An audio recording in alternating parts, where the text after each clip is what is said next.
உலகத்தில் தலை சிறந்த மாமனிதர் முஹம்மது ரசூலுல்லாஹி ஸல்லல்லாஹு அலைஹி வஸல்லம் அன்னவர்களை அல்லாஹ் பிறப்பதற்காக தேர்ந்தெடுத்த இடம் அந்த மக்கா. அதே போன்று குர்ஆனில் முதல் கட்டமாக குர்ஆனுடைய ஆயத்துக்களை இறக்குவதற்காக அல்லாஹ் தேர்ந்தெடுத்த இடம் அந்த மக்கா.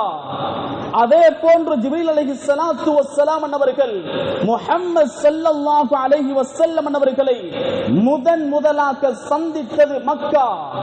அதே போன்று ஜிப்ரீல் அலைஹிஸ்ஸலாத்து வஸ்ஸலாம் அவர்கள் முஹம்மது ஸல்லல்லாஹு அலைஹி வஸல்லம் அவர்களை அவருடைய உண்மையான தோற்றத்தில் பார்த்தது மக்காவில். ஸல்லல்லாஹு அலைஹி வஸல்லம் அவர்கள் சொல்லுகிறார்கள், இது மக்காவை பற்றி சொல்லுகிறேன். புகாரியிலே பதிவு செய்யப்பட்டிருக்கக்கூடிய ஹதீஸ். ஸல்லல்லாஹு அலைஹி வஸல்லம் அவர்கள் சொன்னார்கள், அஜியாத் என்ற இடத்தில் ஜிப்ரீல் அலைஹிஸ்ஸலாத்து வஸ்ஸலாம் அவர்கள் வந்து யா முஹம்மத், ஏ முஹம்மதே என்று அழைத்தார்கள். நான் திரும்பி ஜிப்ரீல் அலைஹிஸ்ஸலாத்து வஸ்ஸலாம் அவர்களை பார்த்தேன். ஜிப்ரீல் அலைஹிஸ்ஸலாத்து வஸ்ஸலாம் அவர்கள் வானத்தையும் பூமியையும் நிறைத்திருந்தார்கள். அந்த நேரத்தில் அவரை பார்த்தேன். வலகு சித்தூன ஜனாகன், 60 இறக்கை கொண்டவர்களாக இருந்தார்கள். அவர் அந்த இறக்கையில் விரிக்க ஆரம்பித்தார். யுன்தஸரு மின்ஹு அல் யாகூத்து வத்துர், மாணிக்கங்கள் அதே போன்று வைரங்கள் அந்த இறக்கையிலிருந்து கொட்டிக்கொண்டே இருந்தது. அல்லாஹ்வுடைய நல்லடியார்களே, எனவே முதலாக ஜிப்ரீல் அலைஹிஸ்ஸலாத்து வஸ்ஸலாம் அவர்களுடைய உண்மையான தோற்றத்தை முஹம்மது ரசூலுல்லாஹ் ஸல்லல்லாஹு அலைஹி வஸல்லம் அவர்கள் பார்த்தது அது மக்காவில். கண்ணியத்துக்குரியவர்களே, உலகத்தில் மிக பெரிய பள்ளிவாசல் எது? அது மக்கா, அது கஅபத்துல்லா தான். எந்த அளவுக்கு என்றால் ஒரே நேரத்தில் 2 மில்லியன் மக்கள் தொழக்கூடிய ஒரு பள்ளிவாசல் என்றால் அது கஅபத்துல்லாவாகத்தான் இருந்து கொண்டிருக்கிறது. அல்லாஹ்வுடைய நல்லடியார்களே, உலகத்தில் மிக உயர்ந்த கட்டிடம் எது சகோதரர்களே? அதுவும் அந்த கஅபத்துல்லா தான். நாம் கேள்விப்பட்டிருக்கிறோம், துபாயிலே இருக்கக்கூடிய புர்ஜ் ஹலீஃபா என்று அரபியிலே சொல்வார்கள்.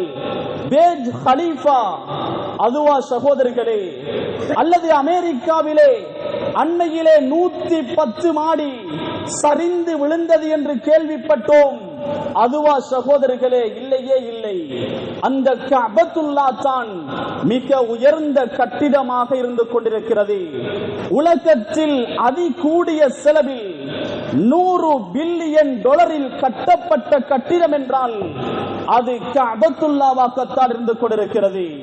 அல்லாஹ் அந்த கஅபத்துல்லாவை துன்யாவிலும் கண்ணியப்படுத்தி வைத்திருக்கிறான், ஆகிராவிலும் அந்த கஅபத்துல்லாவை கண்ணியப்படுத்துவான். சகோதரர்களே, அல்லாஹ்வுடைய நல்லடியார்களே, இஸ்லாமிய சகோதரர்களே, உலகத்தில் ஒரு வருடத்திற்கு 10 லட்சக்கணக்கான, அதாவது ஒரு வருடத்திற்கு பல லட்சக்கணக்கான மக்கள் வந்து போகக்கூடிய ஒரு இடம் என்றால் அது மக்காவாகத்தான் இருந்து கொண்டிருக்கிறது.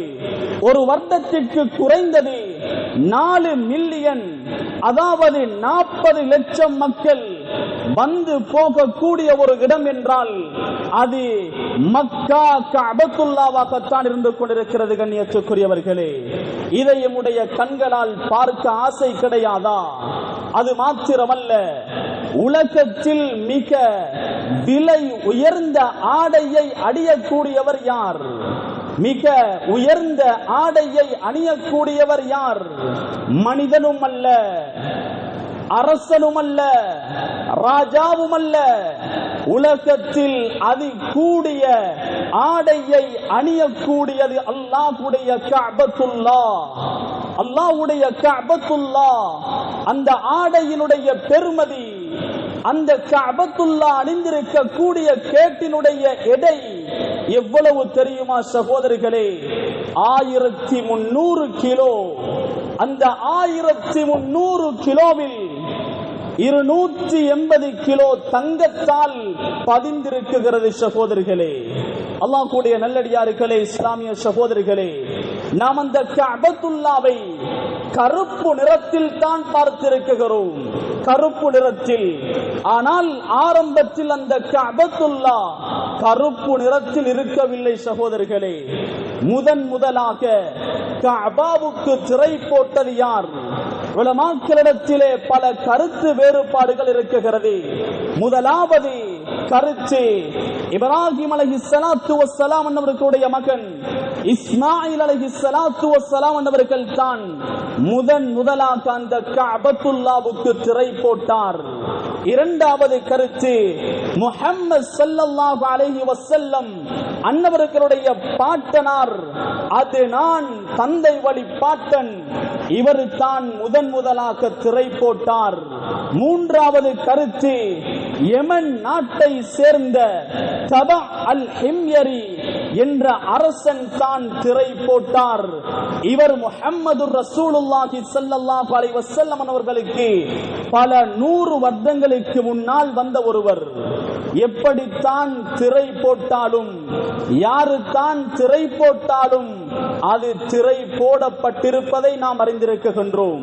அல்லாஹ் கூடிய நல்லடியார்களே, கஅபத்துல்லா ஆரம்பத்தில் கருப்பு நிறத்தில் திரை போடப்படவில்லை. கஅபத்துல்லாவுக்கு ஸல்லல்லாஹு அலைஹி வஸல்லம் அன்னவர்கள் போட்ட திரையினுடைய நிறம் சிவப்பும் வெள்ளையும். சகோதரர்களே, வரலாற்றை புரட்டி பாருங்கள். ஆரம்பமாக ஸல்லல்லாஹு அலைஹி வஸல்லம் அன்னவர்கள் சிவப்பும் வெள்ளையும் சேர்ந்த ஒரு கலர், அதாவது ஒரு நிறத்தை தான் திரையாக கஅபத்துல்லாவுக்கு போட்டார்கள். யமன் நாட்டை சேர்ந்த திரை முதலாக கஅபாவுக்கு போடப்பட்டது. பின்னால் வந்த ஹலீஃபாக்கள் வெள்ளை நிறத்தில் அதனை மாற்றியமைத்தார்கள். அதற்கு பின்னால் பச்சை நிறத்திலே போட்டார்கள். அதற்கு பின்னால் மஞ்சள் நிறத்திலே போட்டார்கள். அப்பாசிய ஹிலாஃபத் வந்துவிட்டது.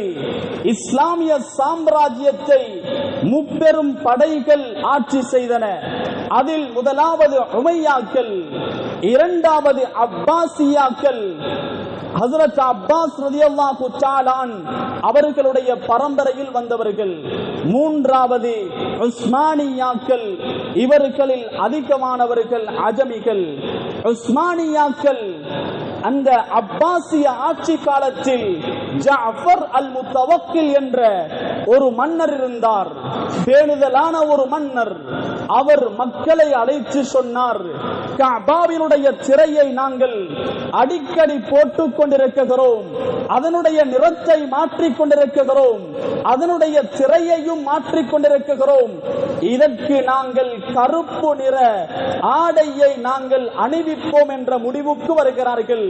அன்று முதல் இன்று வரை அந்த கஅபத்துல்லா கருப்பு நிறத்தில் தான் காட்சி அளிக்குகிறது, தோற்றம் அளிக்குகிறது. கண்ணியத்துக்குரியவர்களே, அல்லாஹ் கூடிய நல்லடியார்களே, அந்த கஅபத்துல்லாவுக்குள்ளே இருக்கிறது தங்க பீலி, மீசாப் என்று சொல்வோம்.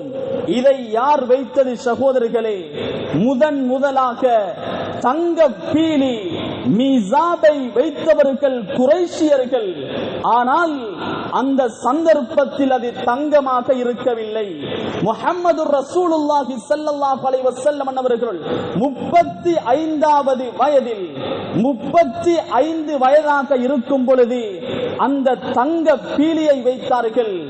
அதற்கு பின்னர் அப்துல்லாஹ் இப்னு ஜுபைர், அதற்கு பின்னர் ஹஜ்ஜாஜ் வைத்தார். சகோதரர்களே, இப்பொழுது இருக்கும் அந்த தங்க பீலி, இப்பொழுது ஹஜ்ஜுக்கு சென்றால் நாம் பார்க்கக்கூடிய அந்த மீசாப் தங்க பீலி மன்னர் ஃபஹதால் வைக்கப்பட்டது. சகோதரர்களே, அல்லாஹ் கூடிய நல்லடியார்களே, அல்லாஹ் அந்த கஅபத்துல்லாவுக்குள்ளே 3 கற்களை வைத்திருக்கின்றான்.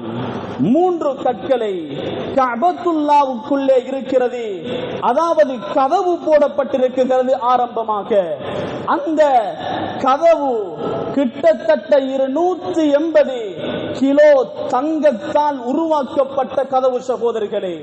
அந்த கதவிலே எழுதப்பட்டிருக்கிறது, சுனிஅ ஹாதல் பாப் ஃபீ அஹ்தில் மலிக் அப்துல் அசீஸ். அப்துல் மலிக் அப்துல் அசீஸுடைய ஆட்சி காலத்தில் போடப்பட்ட கதவு அது சகோதரர்களே.